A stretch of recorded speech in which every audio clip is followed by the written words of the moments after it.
Alentado por la palabra amistad, quiero narrarles algo que me pasó a mí cuando era muy joven.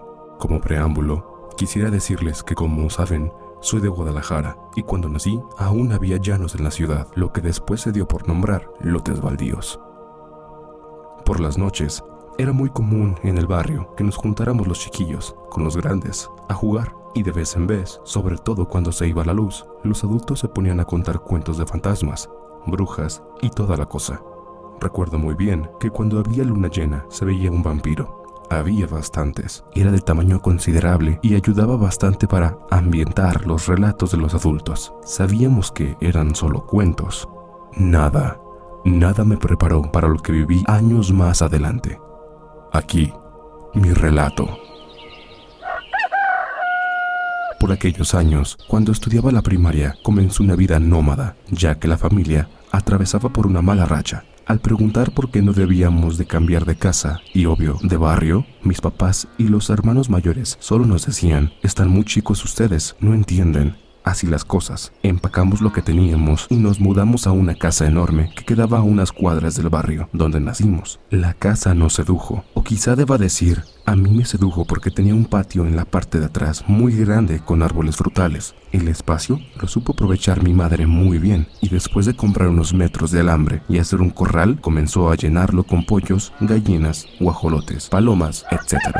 A mis hermanos y a mí nos gustaba llegar de la escuela y subirnos en los árboles de mango, llevando como compañero un salero, y ahí mismo nos lo comíamos. Cuando nos la rentaron, nadie nos había contado que en esa casa vieja había muerto una persona. La casa tenía 4 recámaras. Lo primero que comenzó a suceder fue que en el closet del cuarto de mis hermanas se escuchaba que alguien desde adentro quería abrir con insistencia la puerta de la cual se cerraba desde afuera. Aparte de la cerradura normal, tenía un pestillo o aldaba, por lo tanto, si alguien se metía allí y se cerraba la puerta, no podía salir. Las noches siguientes se volvió cada vez más evidente que algo había allí en el closet. Mis hermanas entonces preguntaron a los vecinos y en su momento al dueño de la casa. Lo que lograron saber es que años atrás de la casa había sido utilizada como una casa de huéspedes para estudiantes por la dueña anterior y su único hijo. En una ocasión, esa señora estaba guardando ropa en ese cuarto. Su hijo había salido a hacer unos mandados y al cerrarse la puerta no hubo quien le ayudara a salir. Cuando el hijo regresó, al buscar a la señora, la encontró muerta allí, en el closet. No se supo si fue un infarto o algo más la causa de su muerte. Eso fue lo que les contaron. De los 5 hermanos hombres, yo soy el más chico y dormíamos los 3 menores en un solo cuarto. En un par de ocasiones, aún por la tarde y con luz de día, movido por la curiosidad, pensábamos que era una broma de mis hermanas. Me tocó escuchar y ver cómo la puerta del closet se sacudía. De manera muy evidente se notaba que alguien quería salir. Pero cuando abríamos la puerta, no salía nadie. La tercera vez que pasó eso, estando yo presente, solo quitamos el cerrojo por fuera y dejamos abierta la cerradura. Para nuestra sorpresa, la puerta se abrió sola. Una de mis hermanas, un hermano y yo sentimos escalofríos. Nuevamente, no había salido nadie. Como estábamos acostumbrados a los relatos de fantasmas y el susto se nos pasó pronto y todo acabó en un relato breve a la hora de la cena. Los demás lo tomaron en broma y seguimos con nuestras habituales ocupaciones de la escuela. Días después, una noche en la que me había tocado dormir en la orilla del colchón, era grande, pero era solo un colchón sin base. Mis hermanas ya estaban dormidas y yo tenía algo de insomnio. Nuestra recámara daba a un balcón que daba a la parte de atrás de la segunda planta y de ahí se veía todo el patio. El lugar preferido para quitarnos el calor cuando era la temporada. Mis ojos estaban acostumbrados ya a la oscuridad y vi claramente cómo pasó una de mis hermanas por el pasillo del cuarto para llegar al balcón. Llevaba una bata doble de tela ligera que llegaba hasta el piso, así que no se le veían los pies. Parecía que flotaba, pensé yo.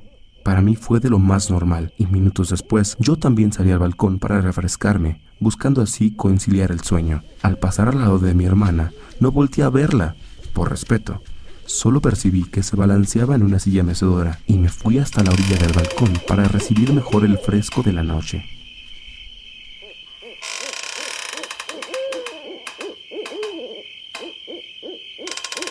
Después de unos minutos de estar pensando en la inmortalidad del cangrejo, comencé a sentir ganas de ir al sanitario. Durante el tiempo que estuve en el balcón, sentí la presencia de mi hermana atrás de mí, la mecedora. ¿Mecedora? Nosotros no teníamos mecedora. En ese momento, como si me adivinara el pensamiento, la que yo pensaba que era mi hermana, se dejó de mecer y volteé a verla, pero solo se le veía el pelo suelto que le movía por el aire. El rostro era transparente, al igual que el de donde debería haber un par de manos. Yo me giré dándole la espalda y comencé a pedirle a Dios que me ayudara. Sabía que para llegar al colchón tenía que pasar a un lado de ella, así es que me persiné con la vista centrada en la puerta que dividía el balcón y la recámara. Me eché a correr y al pasar a un lado del espectro sentí nuevamente ese escalofrío de la vez aquella en el cuarto de mis hermanas.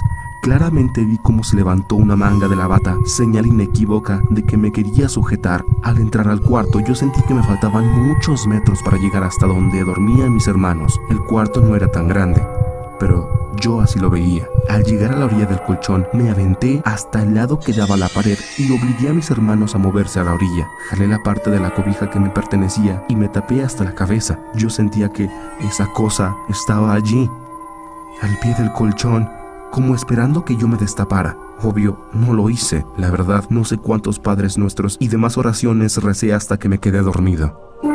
Al día siguiente mis hermanos se fueron a clases.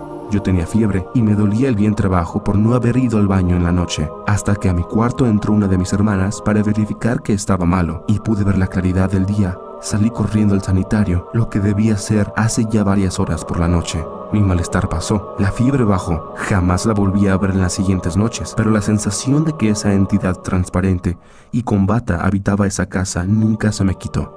Para mi suerte, mis hermanos me cedieron de forma permanente la orilla del colchón que daba a la pared. Eso me dio algo de seguridad y de tranquilidad. Existe la creencia de que insultando a los espíritus dejan de molestar a los vivos. La verdad, yo no lo quise verificar. Ese trauma yo lo padecí los siguientes año y medio, o 2 años aproximadamente. Por ese entonces mi padre enfermó y al fallecer yo aún sentía ese miedo que me había acompañado noche tras noche. Unos meses después de que mi padre había fallecido y que nos habíamos cambiado de casa, sentí la presencia clara de que alguien se había sentado en mi cama. Para entonces ya teníamos una cama y una litera, pero al sentir esa presencia sentí paz.